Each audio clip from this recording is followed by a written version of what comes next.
el sabor. Los que dicen y no están aquí. Ellos no. Y así nos va, arranca desde ya una nueva. Estaremos trabajando para ustedes. Todo el equipo de RCR al mando de nuestro gerente general Jaime Nestares. Que a momento les recordamos que ya estamos en vivo con el chat en vivo. Andes y quien les saluda, Daniel Lara Farías.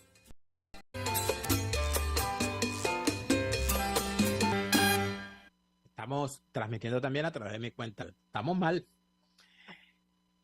Como verán, he regresado. Sí, es el mismo, es el único, es Soy el el mismo. inigualable, es el original. Lo sé, han sido 2 largas semanas sin estar acá.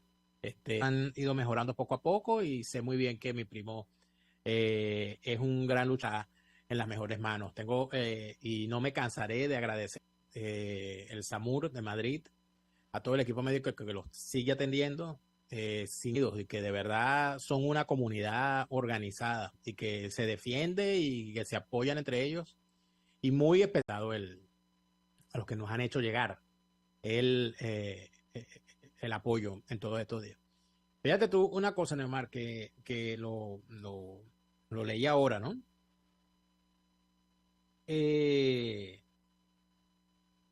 Tú sabes que han revelado la Organización de las Naciones Unidas a través del ACNUR que ya hay más de 6 millones, según cifras oficiales, más de 6.800.000 venezolanos vagando por el mundo, migrantes, ¿no?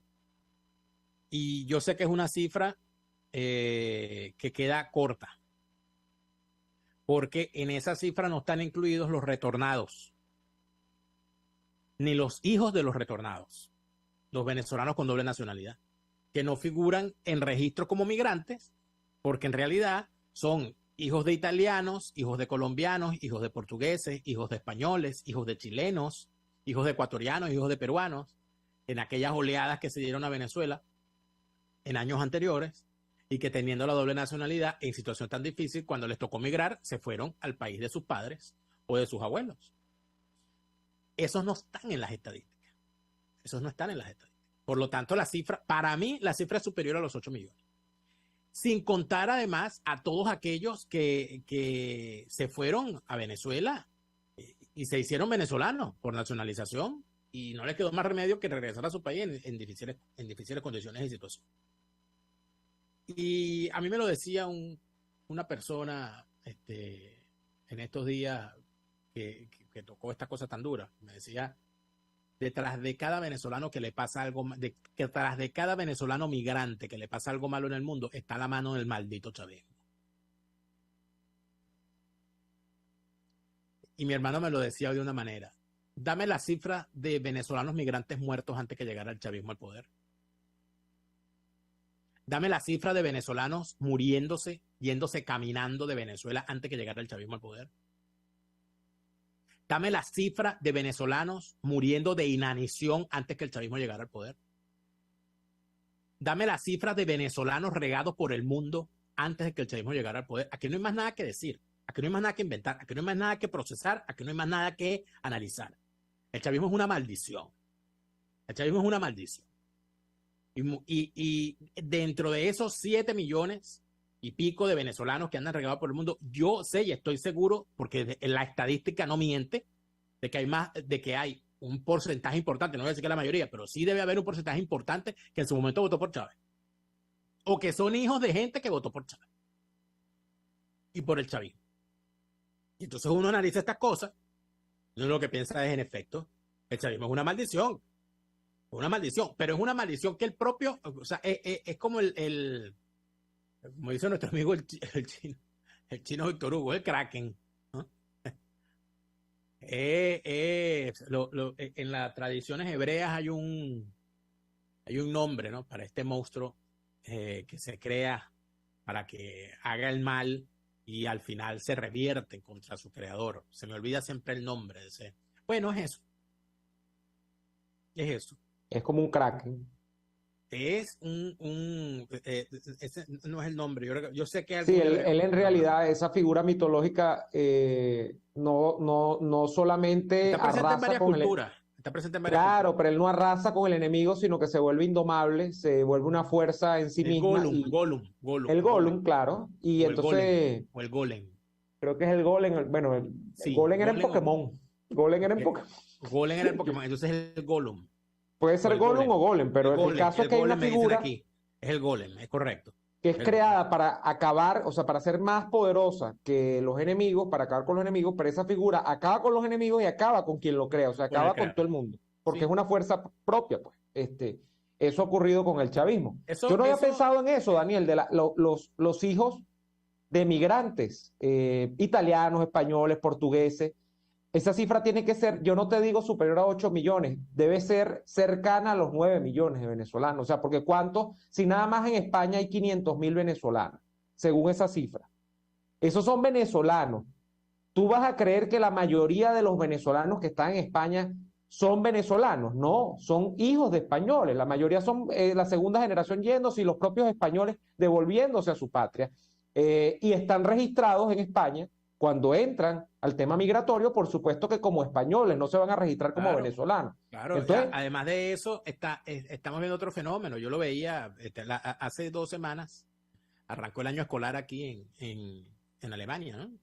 Cuando arranca el año escolar, aquí se hacen unos eventos en primer grado. Cuando los niños llegan a primer grado, se les hace un evento, se les hace una fiesta, los padres van, se les da una especie de cotillón grandote, no recuerdo el nombre que tiene, donde le dan regalos y todo aquello, y una bienvenida, de forma tal de que el niño sienta que su llegada a primer grado es, en efecto, que lo es algo importante, y se sienta feliz de estar en una nueva escuela, porque normalmente del kindergarten pasas a la Grundschule, que ya es una escuela distinta. Y entonces estás viendo ese fenómeno también. Yo estoy viendo el fenómeno de amigos míos venezolanos que llegaron aquí, con los cuales viví en refugio, ¿verdad? Que tenían a sus niños muy pequeños cuando llegaron aquí y que ya tienen a sus niños en primer grado, hablando el idioma mejor que sus padres, aprendiendo una cultura distinta a la que sus padres, porque ellos no tuvieron oportunidad de escolarizarse en Venezuela. Y en efecto, allí hay otro fenómeno que no sabemos para dónde va al final, ¿no? Y todas esas cosas allí se están viendo. La cifra es una cosa. El tema es lo que hay detrás de la cifra, ¿no? Saludos a no. nuestro querido Jovel Álvarez, que nos está haciendo el honor de Apareció vernos en Jovel, vivo. qué Y bueno. nos dice que lo de los caminantes en Costa Rica es increíble. Aquí eso nunca se vio, en efecto. Y es una situación donde además de eso, la región no estaba preparada para esto. Total. La región no estaba preparada para esto y no quiere hacer nada al respecto. No hay un protocolo, no hay una normativa, no hay un plan de acción, nada. Y no lo tuvo el famoso grupo de Lima, no lo tiene el grupo de los agrupados en el ALBA, a nadie le interesa hablar del asunto. A nadie le interesa decir, por ejemplo, que para que un venezolano cruce por el tapón del Darién y llegue a los Estados Unidos tiene que cruzar por 7 países. ¿Qué están haciendo las autoridades de esos 7 países en contra de las mafias que están traficando con venezolanos? Porque no me vengan a decir que un venezolano agarra y se va caminandito y pasa tan tranquilo por el tapón del Darién. No, para pasar allí hay que caer en manos de la mafia, de los coyotes Claro. y de los que trafican por ahí. Claro. Y ojo, no estoy con esto criminalizando al que se quiere ir del país. Estoy señalando que esos que se quieren ir del país están siendo objeto del tráfico de personas por parte de unas mafias que no son combatidas por los gobiernos de al menos 7 países. Empezando por Colombia. Que con Petro o sin Petro, Colombia, el Estado colombiano no controla a plenitud su territorio. Buena parte del territorio colombiano está controlado, y no desde hace 3 días, desde hace bastante rato, por grupos irregulares, que son los que deciden que se hace en determinado territorio. Eso no es noticia para nadie. Con Petro, con Duque, con Santos y con Uribe. Es así. Que unos hicieron más, que otros hicieron menos, bueno, es otro tema. Ya eso es otro tema. Pero eso es lo que hay. Ni hablar de Centroamérica. Bueno, entonces, ¿cómo es eso que Daniel Ortega, ese delincuente, ese sádico, esa rata, o sea, que controla ese país a sangre y fuego y con mano de hierro? Pero las mafias se están lucrando con eso. Como Pero se hay una están lucrando diferencia, Daniel, hay una diferencia. los narcogobiernos de Centroamérica se están lucrando con eso.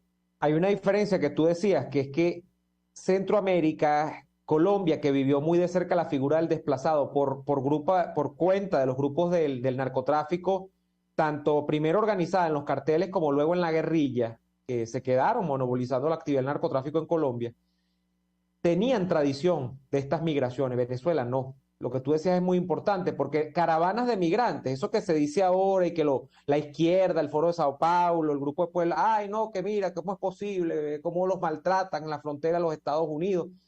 La migración ilegal, o hay gente que no le gusta que yo diga esto, hay gente que me ha puesto, mira, di irregular, no ilegal. Bueno, pero es que es ilegal, a final de cuentas. Esta migración forzada, en algunos casos, que uno ve en los países de Centroamérica que tienen un problema antiquísimo con el tema de la droga, que tienen problemas de inestabilidad política, pero de años. Es gente que de verdad uno dice, oye Dios, ¿por qué no te acuerdas de estos países? Países que no es como Venezuela, que tiene 20 años mal.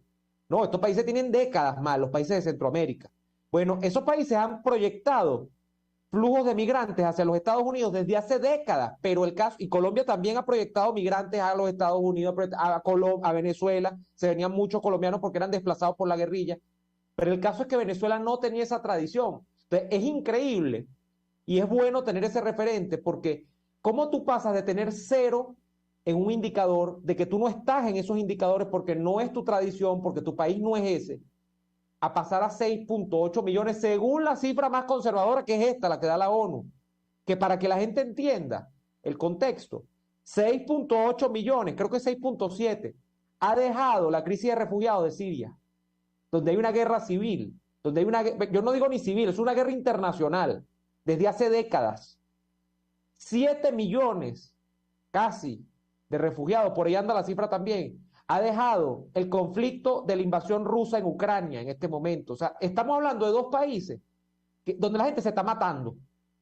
Por no hablar de lo que ha pasado en África con los conflictos de guerra civil, pero son países en conflicto, donde hay guerras civiles andando, donde hay procesos bélicos andando. Pero son conflictos en unos países, por lo menos en el caso de Siria, que sin querer menospreciar lo que ahí ocurre, Siria siempre fue un país de migrantes.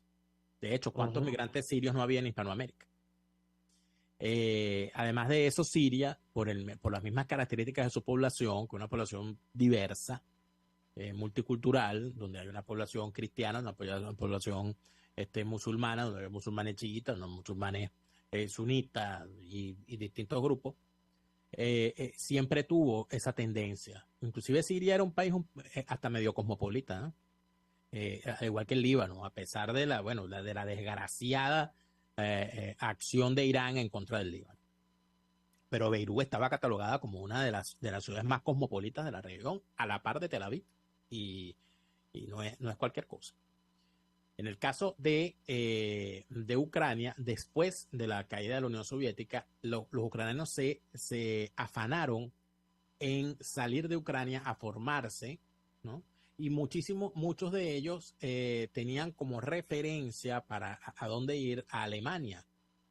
Era el sitio donde venían muchos ucranianos. De hecho, que hay mucho ucraniano y mucho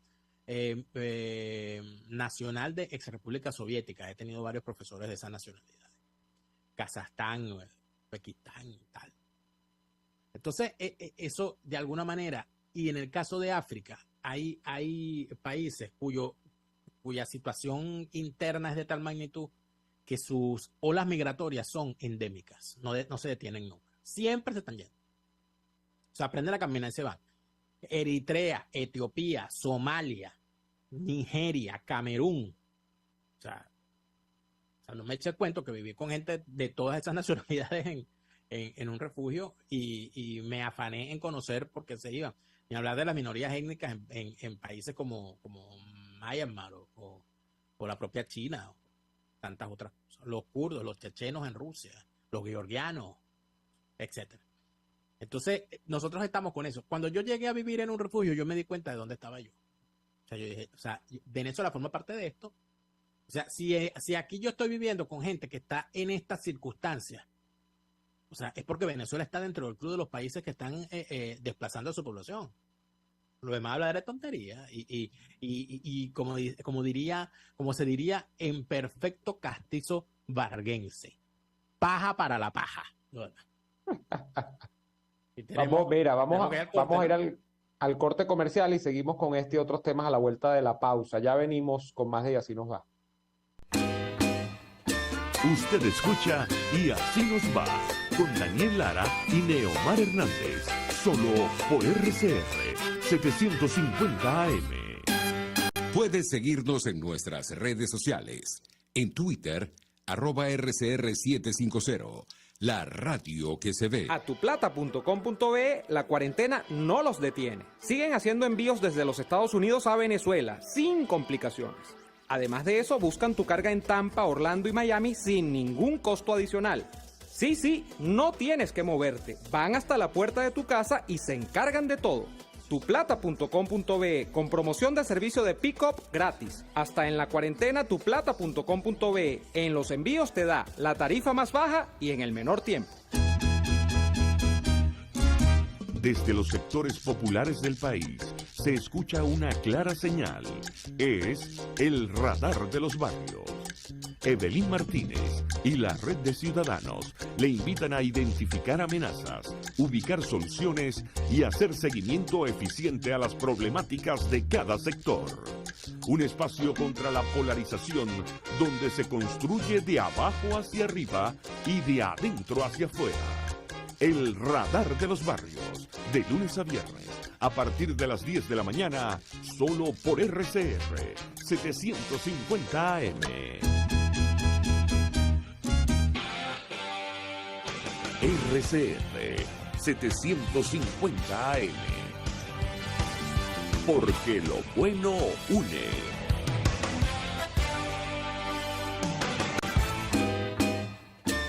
Les estamos presentando Y así nos va, cuando se tiene algo que contar, con Lara y Hernández, solo por RCR 750 AM. Bien, seguimos en su programa favorito de esta hora. Fíjate que yo siempre repito esto que me decía el profesor Tomás Estraca en clase, que cuando ya se estaban revisando los temas de la migración venezolana, que no, que los venezolanos no somos un país de migrantes. Y él analizando esa frase, él nos respondía, ¿y cuántos de los padres o abuelos de ustedes vienen del interior del país? Uh-huh.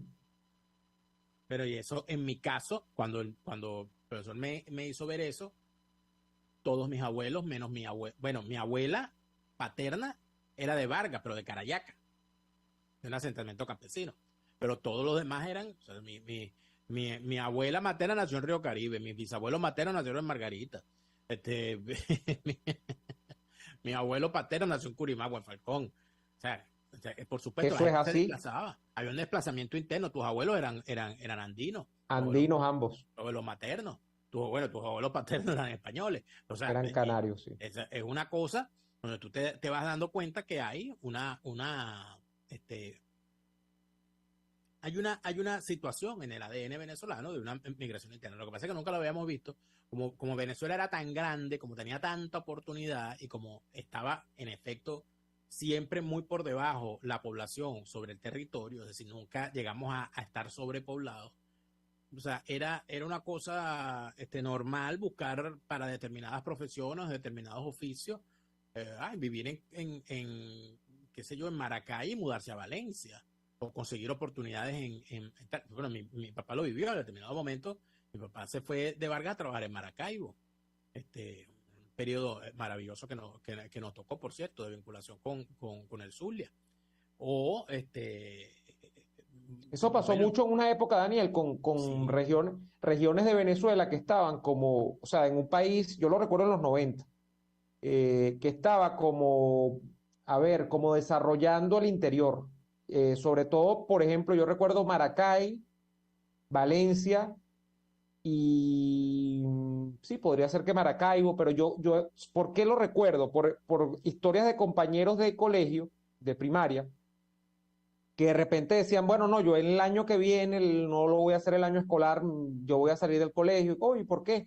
No, mi familia se tiene que trasladar nosotros nos vamos a ir a vivir a Valencia, nosotros nos vamos a ir a vivir a Maracay, porque mi papá trabaja en tal compañía y están abriendo bueno, tampoco los niños te explicaban eso así, no te están abriendo una división ni nada. Pero mi papá lo colocó la compañía en Maracay. Era porque las empresas estaban situando nuevos procesos productivos hacia el interior, se estaban desarrollando la industria en un país que estaba mirando Yo lo veo así, mirando desde la capital hacia el interior, hacia la provincia, y se estaba cumpliendo de alguna manera lo que es sano en un país, que es que no hay un solo polo de desarrollo, hablando de lo que hablaba tanto Chávez, que tanta paja habló, y que él iba a hacer no sé cuántos polos de desarrollo, no hizo ninguno al final. Pero No, sí, hizo uno muy importante, el polo de desarrollo de los bolsillos de la familia Chávez. Ese está en Barinas. Ese No, lo está en todo el hizo. país. No, está regado por el mundo, porque esa Está gente regado, pues, exacto, es internacional, es un polo de Barinas. desarrollo internacional. Esa gente anda regada por el mundo, pero fíjate Pero que eso contraviene había, lo que está ahorita, Daniel. La poca gente que no se va del país y migra dentro del país, se está viniendo de las regiones hacia Caracas, porque las regiones han quedado abandonadas. Es el fenómeno contrario en este momento. pero inclusive había casos, ¿no? Que también estaban muy vinculados al tema de la industria petrolera, ¿no?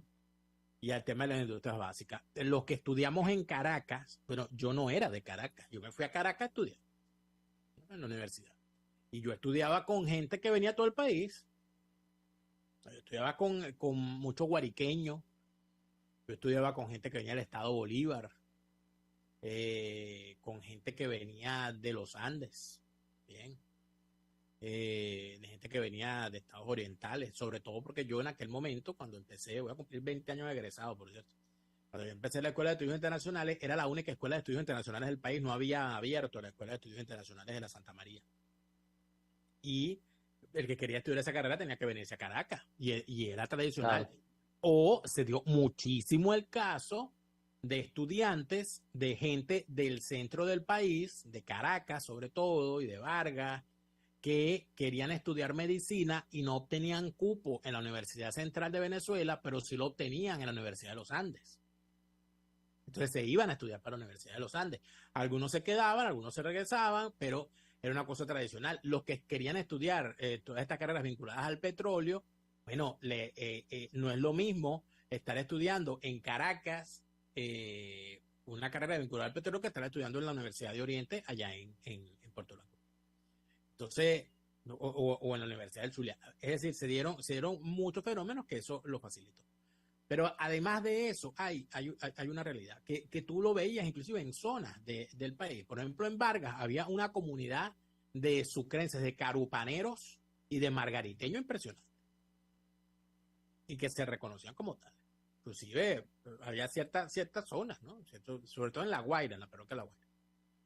O de gente de los Andes. Hay un barrio, un sector de Maiquetía, pegado de Maiquetía a La Guaira, que se llama La Gochera.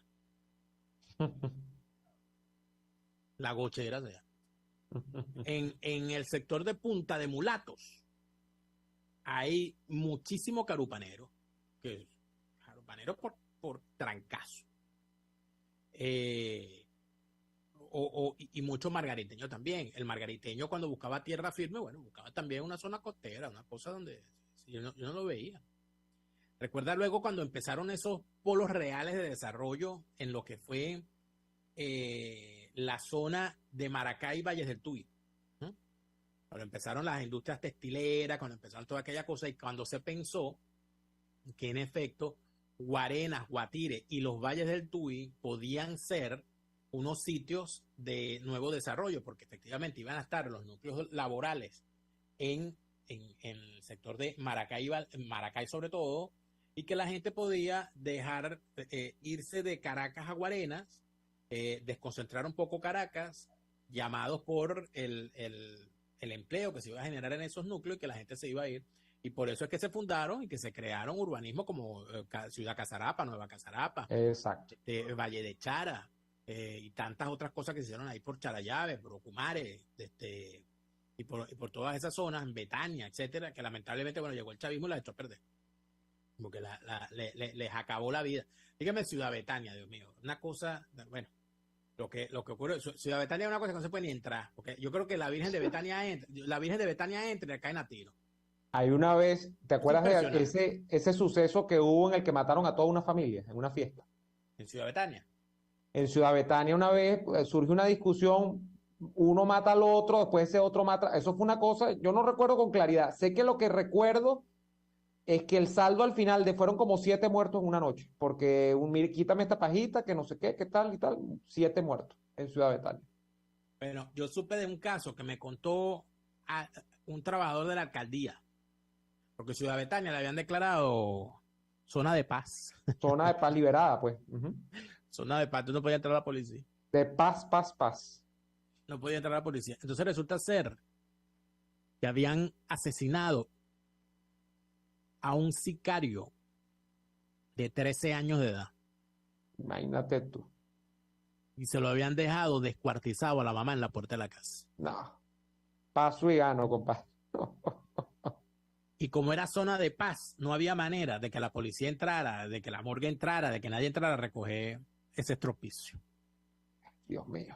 Y entonces tuvieron que, no, entonces no, pero es que no puede entrar la policía. Y con aquello, no, porque esto es zona de paz, no puede entrar la policía. A pesar de la gravedad de la situación. Claro, Tuvo claro. que hacer una cuestión especial y entonces el alcalde tuvo que negociar con ellos y mandar una cuadrilla del Casi que con un aseo de la alcaldía.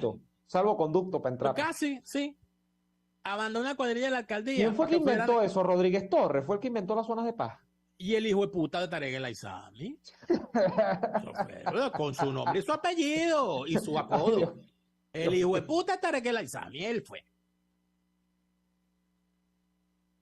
Porque las zonas de paz, claro. Y No, aquella fue Tarek El campaña de- Aizami primero, porque Rodríguez Torres no era ministro del Interior. El primer ministro del Interior fue Tarek El Aizami, ¿no? Primero. Primero fue, acuérdate que por ese ministerio pasaron Jessy Chacón, Pedro Carroña, Tarek El Aizami, por Después ahí vino pasó Rodríguez Torres. Rodríguez Torres, pero las zonas de paz son Reverol, después, Reverol. Reverol. Ahí O sea, estuvo puro también. santo, pues. Puro Sí, no, santo. puro pajarito. Puro pajarito. De verdad. Entonces, ahí es donde tú ves, Periquito ¿no? australiano, son puro periquito australiano. Puro tucancito, vale, pura ave ornamental caribeña. Mira, Vamos allá al corte. corte Ya- comercial y ya venimos. Ya venimos con Ay, con no, este repaso de la fauna y la flora venezolana. Exacto. RCR les está presentando a Lara y Hernández en Y Así Nos Va por sus 750 AM. Sintonícenos a través de Periscope, @RCR750, la radio que se ve. Antes de un buen almuerzo es indispensable una buena entrada. Y en Il Sapore de la Nonna te ofrecen las mejores, como la deliciosa ensalada César, tradicional con tiras de pollo o con camarones. La rica ensalada capresa con rodajas de tomate fresco, queso de búfala y salsa al pesto. O las focaccias que crujen de sabor. Una delicia. Todo eso y más lo consigues en Il Sapore de la Nonna. Visítalos en la Avenida Victoria, diagonal a la bomba de gasolina Guayana. Il Sapore de la Nonna, el sabor de Italia en Caracas. Antes de empezar el día, entérese de lo que acontece en el país junto a Pedro García Otero en Titulares de la Mañana. De lunes a viernes a las 6:30 de la mañana. Acompáñelo y empiece su día bien informado. Titulares de la Mañana con Pedro García Otero. Solo por RCR 750 AM. Porque lo bueno une. RCR 750 AM. Porque lo bueno une.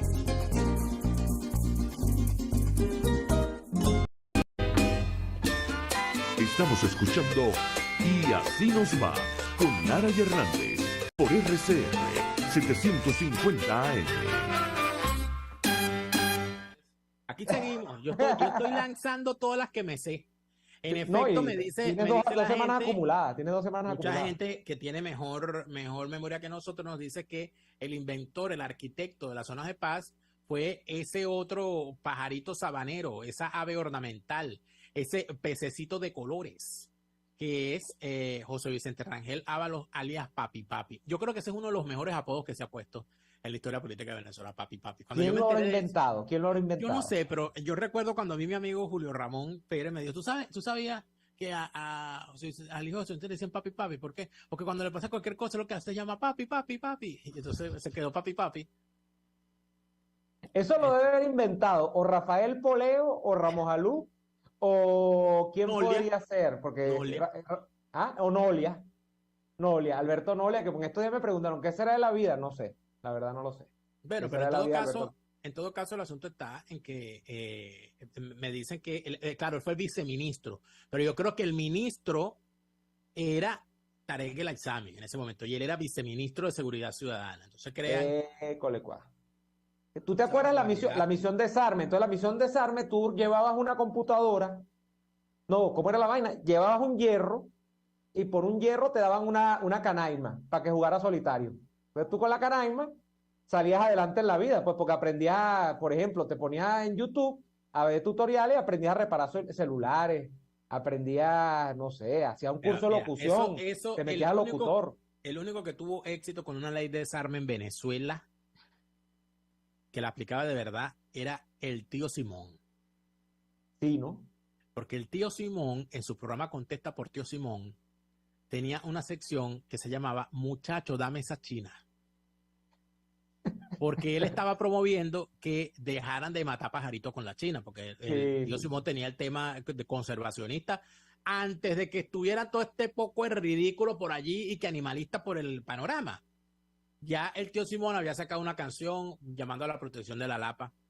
Lapita, métete llamando en a la tu protección pueblito. de el cardenalito, llamando a la protección de la Galápaga y de tantos otros. Toda la fauna nacional, ¿no? Autóctona. Sí, no, y hacía unas canciones bellísimas. Entonces, cuando él entonces en Contesta por Tío Simón hacía un concurso donde tú ibas con la China, ibas con tu China, entonces tú tenías que entregar la China. ¿Tú llegaste a tener China, Daniel? Por supuesto, amigo, por supuesto. Yo no, esa vaina era muy violenta, yo no llegué a tener eso. Tú llegas, o sea, y eso se hacía con una liga roja, ¿verdad? La que no se rompe. No, y habían unas que eran unas ligas que se usaban, que eran, yo tuve una etapa de predelincuencia juvenil, tengo que confesar. Menos mal que se dejaste de eso, menos mal que duró poquito, pero la tuve. Es la etapa de rebeldía. Bueno, Daniel el travieso, al final de cuentas, ¿no? Tú sabes, hay unas ligas que traía, yo no sé si era un caucho, como la tripa, eran unas ligas amarillas, que eso era candela, eso cogía una velocidad. Tú agarrabas esa liga, ¡ras! Pero eso ameritaba además una serie de conocimientos en otras cosas, porque tú tenías que buscar la madera precisa, la mata precisa, y además de eso tenías que tener una buena navaja o un buen cuchillo para tú, porque eso no es que tú andabas por la naturaleza y te conseguías la ramita con los dos, no, con las dos amigo, punticas. no, usted tenía que Eso había que agarrar eso había que tallarlo. Y tú te dedicaste, tú lo tallaste, tú llegaste a hacer una talla. No, Daniel, tú eras un delincuente, ¿vale? Yo tenía unos amigos que tenían más calle que yo, pues yo era un muchacho, un muchacho apartamentero que quería conocer más que la yo, vida. más apartamentero que yo. Muchacho apartamentero que quería conocer la vida. Y entonces, bueno, me acuerdo que había un muchacho, ¿cómo se llama ese muchacho? Vivía en el barrio Atanasio Girardot, ¿vale? Que quedaba cruzando, o sea, tú estás en 10 de marzo, lo que es de marzo, tú cruzas la avenida Sublé y entras en la entrada de María Abajo, y allá está el barrio Atanasio Girardot. También conocido como Zapoquindao, por distintas razones. Entonces, este muchacho, no me acuerdo, Remy se llamaba él, creo que era Remy que se llamaba. Entonces, era un maestro, era maestro en eso y en papagayo, me acuerdo, nunca se me olvidó. Muchacho, entonces yo tenía mi liga, no, la liga roja era buena. La roja era clásica. Claro, pero tú tenías que agarrar 2 ligas rojas y amarrarlas bien, inclusive las podía quemar un poquito con un yaquero. Estoy hablando de una cosa. No, ya esto es sofisticado. Ya esto es sofisticado, compadre. Tú agarrabas y ponías y rapaz.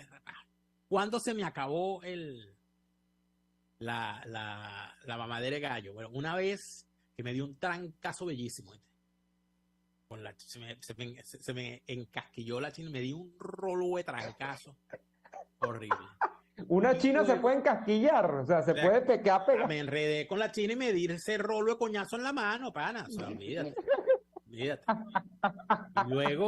luego ocurrió que un amigo decidió que él iba a usar, o sea, ocioso, otro apartamentero, él iba a usar como arma para su china metras. No, pero eso ya es un arma blanca. Un arma de fuego, quise decir. Entonces, un arma de fuego. Desde arriba desde el bloque, no era del bloque 6, por cierto, era del bloque 1, y pues agarraba y entonces fijaba objetivo. Entonces el contenedor y sonaba ¡plá! Un plomazo, aquello era un plomazo. Claro, imagínate tú una metra, ¿no? ¡Pra! Coño, le diga, ¡pra! Entonces él cargaba esa. Un día, a él se le ocurrió, viene pasando un autobús. Perro. Él se le ocurrió que le iba a dar al techo del autobús y no le dio al techo del autobús. Le dio La al metió por la vidrio, ventana. le dio al vidrio, al parabrisas del autobús. Y eso fue que la ficha cayó y el vidrio se astilló completico. ¡Ras! Vergación. Y eso fue, claro, nadie supo, ¿no? Que había Que sido. no, que había sido claro, ese muchacho se escondió y se le quitaron las ganas. Más Ese se nunca. escondió, agarró esa china, la tiró por el bajante, agarró las metras, las desapareció. Ese no se quería asomar por la ventana. Y como a los días. Hizo a los como Al días, Pacino con la pistola con la que mata en El Padrino 2, que la metió por la como a los días fue que él nos contó. Al Pacino no, así, Robert De Niro, es que hace esa la escena. escuela, no, mira, que a mí me pasó esto. No, yo boté la China. Yo no quiero saber más nada de China. No, porque. Se rehabilitó, ¿ves? Se Nos vamos a meter en un rehabilitó. peo tal. Claro, porque eran otros tiempos en los que uno rehabilitó. hacía una cosa como esa y con el ejemplo de algo malo que le había pasado a otro no se cagaba y decía, no, la pinga. No, yo no, yo lo que llegué, lo máximo que llegué fue a jugar carnaval, bueno, y piso 16, sabroso para jugar carnaval, ¿oíste? 16. Y mi abuela mi abuela me decía, no basta usted con esa vaina otra vez. Y después cuando yo llenaba un cuñete, le echaba Pero medio eso cuñete sí, de eso sí es agua, delictivo, ¿viste? Porque que uno vaya muy tranquilo por la calle y le echen agua es una cosa medio verdaderamente cuñete, no, delictiva. había más delincuentes, yo no caí en esa nunca. Había gente No, que pero o si tú me- miccionaba si yo en voy la por bomba mira, de nunca- agua, No, chico, tú eres un delincuente. o había gente que metía la bomba de agua exprofeso a congelarse en el congelador, obviamente, ¿no? En el freezer. Y entonces yo no, yo siempre era agua, yo trabajaba con agua corriente, normal. Entonces, medio cuñete lo llenaba de agua para que hiciese una buena cama allí, porque cuando tú llenas, empiezas a llenar, eso va agarrando un peso, ¿no? Y ese medio cuñete, yo después, eso yo llenaba el cuñete completo hasta arriba de bombas. Entonces, te estoy hablando que Un delincuente. la jornada era que yo me ponía a llenar esas bombas y yo me echaba 1 hora y media llenando bombas. Y después nada más disfrutaba que una media hora, porque botaba como 100 bombas en una sola. Y mi abuela, después que veía el cuñete lleno, mi abuela que me había dicho, coño, cuidado con una vaina, ¿qué tal? Que no sé qué. Mi abuela agarraba, se paraba en una esquina con una. Y también, claro, porque es que eso es lo sabroso. Ni el piso 10, pero tú sabes que yo tenía el atenuante de que yo en el parque, como había tantos árboles, yo decía, no, si yo la tiro directo al objetivo, me van a descubrir. Entonces yo lo que hacía era que ese era efecto regadera, güey. Yo agarraba y la enfocaba contra una rama. No, Delincuente. contra una rama. Y entonces la rama y tiraba de a dos para que fuera abundante agua. Y entonces iba una adelante, otra detrás. Y entonces uno calcula, porque un piso 16 tú tienes que calcular la trayectoria, la parábola. Entonces tú dices, cuando venga pasando es que y le caía aquella regadera suave. Como aquel chiste que hacían en Cheverísimo, que le ponían ahí y le tiraban ese todo de agua. Por eso es que decía mi abuela, del agua mansa líbrame Dios, que de la mala me libro yo. Aquí Así tú es. están viendo esta cara de un gran coño de madre, lo he sido toda mi vida, pero están escuchando a este señor. Mira, No. vamos a leer un poco de los comentarios de la gente aquí, porque Debe haber gente vaya- molesta que yo esté jugando carnaval o que lo que Mira, sea. aquí dice Jorge, nunca probé con tripa de bicicleta, me pelé ese boche. No, vale. eso es demasiado. Nerio dice, Daniel, se le llamaba torniquete y se hacían las famosas ondas. Jorge dice, habían las gomas que usaban las enfermeras para cortar la circulación. Esa también. Perro, chamo, yo sé cuál es. Eso es un cable. Mire, compadre, eso da una velocidad. No. Bueno, aquí dice, Ay. mira, Jorge dice que se podía usar metra o los caramelos esos de colores que eran como unas bolondronas de grande. Eso, mira, aquí otro, Marco Suárez habla de la liga de torniquete. Oye, pero hay gente que ha sido mala en su infancia, ¿vale? Aquí Uno sí dice, es malo cuando está chiquito. mira lo que dice le ponían plomo de rolinera y plomo para pescar. No, pero eso ya es un armamento. Oye, ¿en qué cárcel estás preso tú? Para mandarte una carta. Ese es tocorón, porque- Mira esta, Evelina Orellana dice, sí, con metras era sabroso, cuando había fiestas de madrugada, se lanzaban las metras por la ventana y la fiesta se acababa. Y es una dama. Y mira, No, pero bueno, dama pero armada, ¿qué te pasa, pues? Mira, Neomar, mosca con Giancarlo dice, yo rompí el parabrisas de un Mercedes-Benz antiguo con una metra. Y tú sabes lo que vale eso, ¿no? Lo cual un parabrisas de eso. Julio Herrada dice, en La Guaira se usaba tripa de bicicleta roja y de caucho. La horqueta era preferiblemente del damón o del clemón.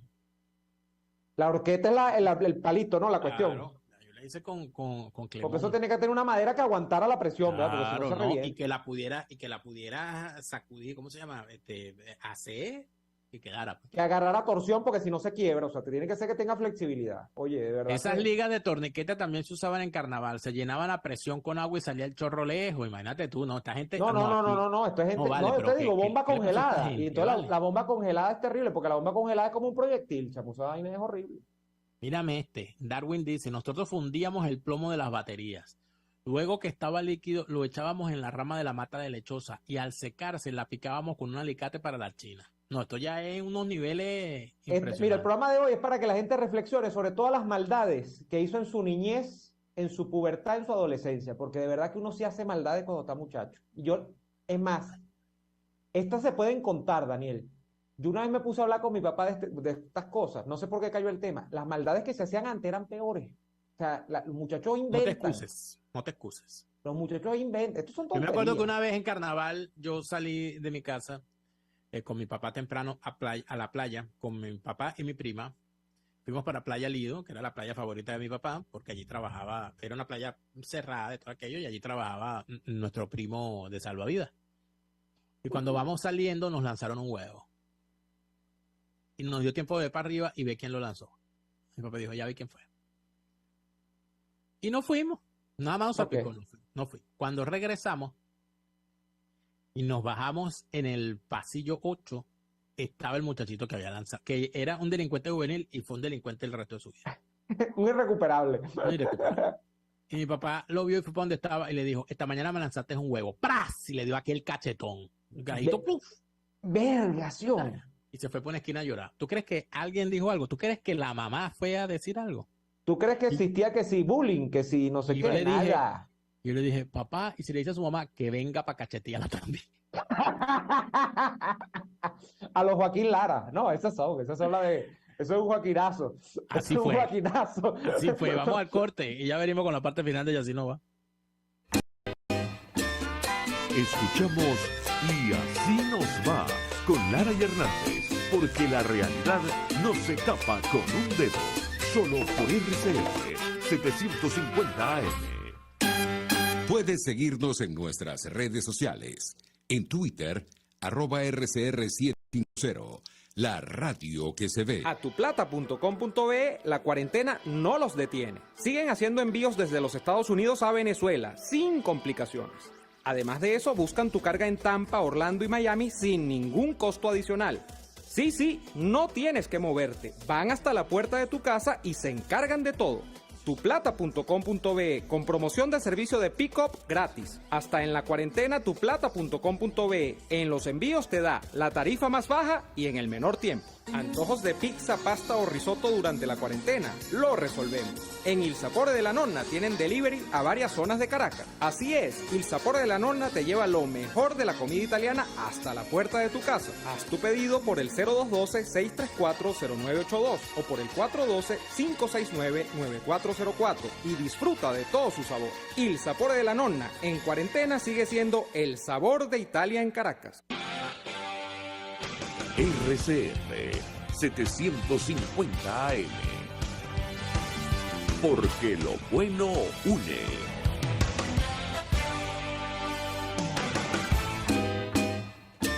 Les estamos presentando Y así nos va, cuando se tiene algo que contar, con Lara y Hernández, solo por RCR 750 AM.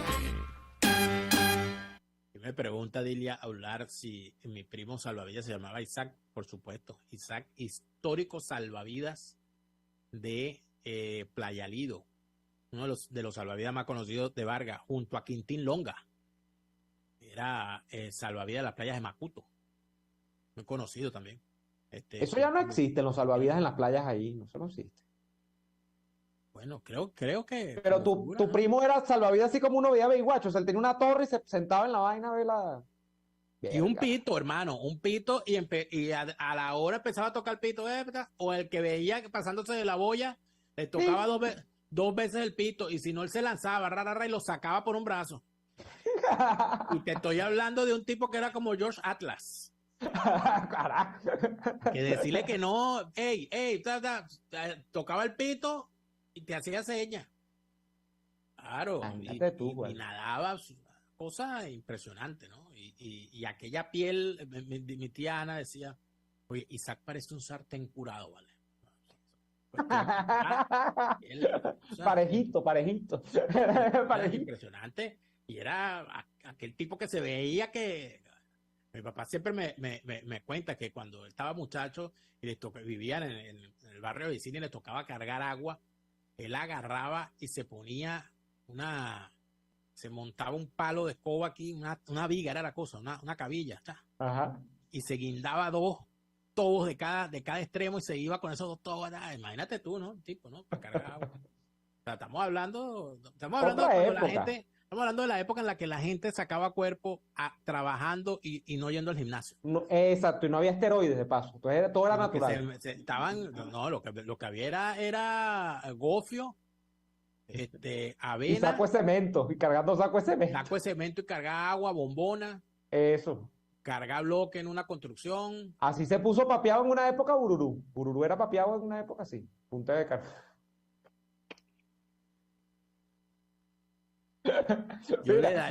Yo le daría un premio a alguien que me busque una foto de Bururu con la camisa sudada. Te va a llamar Bururú. Que me llame. Te va. Falsario Además, ese. Bururú no es de Vargas, ¿verdad? Bururú es de la costa Bururu lo mirandina. llevaron en Guacalado desde Chirimena hacia el estado Vargas a estudiar en la escuela Miguel Zuniaga, donde estudió con mi papá. Yo sé todo de ti, Bururu, tú a mí no me vas a engañar. No me vas a engañar. Nos vamos por el día de hoy. Que no, la gente no, que sí, batido proteínico, Nada, eso no existía, nada. Ororo, gofio, Y huevos crudos si acaso. No. Yo me acuerdo que mi abuela me contaba eso. Malta con leche. No, ¿cuál Malta, chico? Estamos hablando No existía la malta. Estamos hablando de los tiempos de la Romana Vieja, donde mandaban a comprar, mi abuela me contaba eso, que ella mandaba a comprar a mi papá, que era el mayorcito, lo mandaba a comprar para el abasto, ¿no? Como que era una locha de gofio con leche y azúcar o de fororo con leche. Entonces se lo daban en el papel ese que llaman papel de bodega. Uh-huh. Entonces le echaban no sé cuántas cucharadas de gofio, no sé cuántas cucharadas de azúcar, Hacer un no sé cuántas preparado, cucharadas de pues. leche, y se lo envolvían así como si fuese un cotillón. Y compraba, qué sé yo, una loche de pan. Entonces le daban aquella bolsa de pan. Entonces con eso, ella hacía su olla de atol, ¿verdad? Y le daba su taza de atol a cada muchacho de la cena y su pedazo de pan. Yo llegué a tomar atol en mi infancia, pero claro, esa era la cena. Y ninguno de esos muchachos salió, como diría mi abuela, ninguno me salió jipato. Ninguno me salió jipato, ninguno me salió manco, ninguno me salió. Estamos hablando de la época del tetero de Caraota, ¿vale? Estamos hablando de otra época. El tetero de Caraota, estamos hablando de. A mí me llegaron a dar tetero de Caraota. El gofio yo creo que no, pero el gofio era también una cosa como un atol, ¿no? El gofio era... El gofio viene, pero además el gofio viene, es herencia canaria. Los Claro, canarios el gofio comen canario, mucho claro. gofio. El gofio era el fororo y luego salieron estas cosas que también eran muy, muy buscadas, la crema de arroz, ¿te acuerdas de crema? La crema de Claro, arroz. la crema de arroz de la marca aquella. Claro, y la maicena también. Claro, pero la maicena no se usaba como atol, sino que se usaba como complemento para pesar algunas cosas. Y estaba esta otra que después empezaron, la avena, ¿no? La avena. Claro. Pero hubo un tiempo en que en Venezuela se puso muy de moda. Yo no recuerdo cuál era la marca. Pero sabes que la chicha era una cosa que la chicha se consumía en la calle. O la gente que sabía el secreto de cómo hacer la chicha, bueno, ya hacía chicha y uno iba Mi para mamá me dice una marca que fue la popular de aquella época. Se acabó este programa, pero la gente se acordará. La chicha 1 era la popular chicha de aquella época. Yo recuerdo una que se llamaba la fresca chicha. Ah, no, pero ese ya es después. La frescachicha y la frescavena eran de la misma marca. Yo recuerdo, que, eso era de Quaker. que normalmente se hacía fría. Eso era de Quaker. La frescavena yo la recuerdo, muy buena. Se acabó este programa, pues, señor. se Tiene acabó. ganas de hablar, Daniel, porque tiene 2 semanas que no habla, entonces tiene muchas Bueno, ganas de hablar. Está bien. Se acabó este programa, gracias a todos por estar ahí. náufrago recién encontrado. Exacto, está como Tom Hanks, Daniel Hanks se va el día de hoy, nosotros volvemos mañana. Yo mañana no estoy, me voy a hacer una operación en la cordata. No, mañana probablemente no estemos, compañero, porque si usted no está, yo me siento incompleto. Ah, se siente como un barco a la deriva. Como barco a la deriva que se hunde un poco cada día. Caramba, nos vamos. Terrible. Gracias a todos. Porque podemos Hasta estar, mañana. voy a pensarlo. Chao, entonces. Por hoy termina Y Así Nos Va. Síganos en Twitter en @YASÍNOSVA, @DeLaraF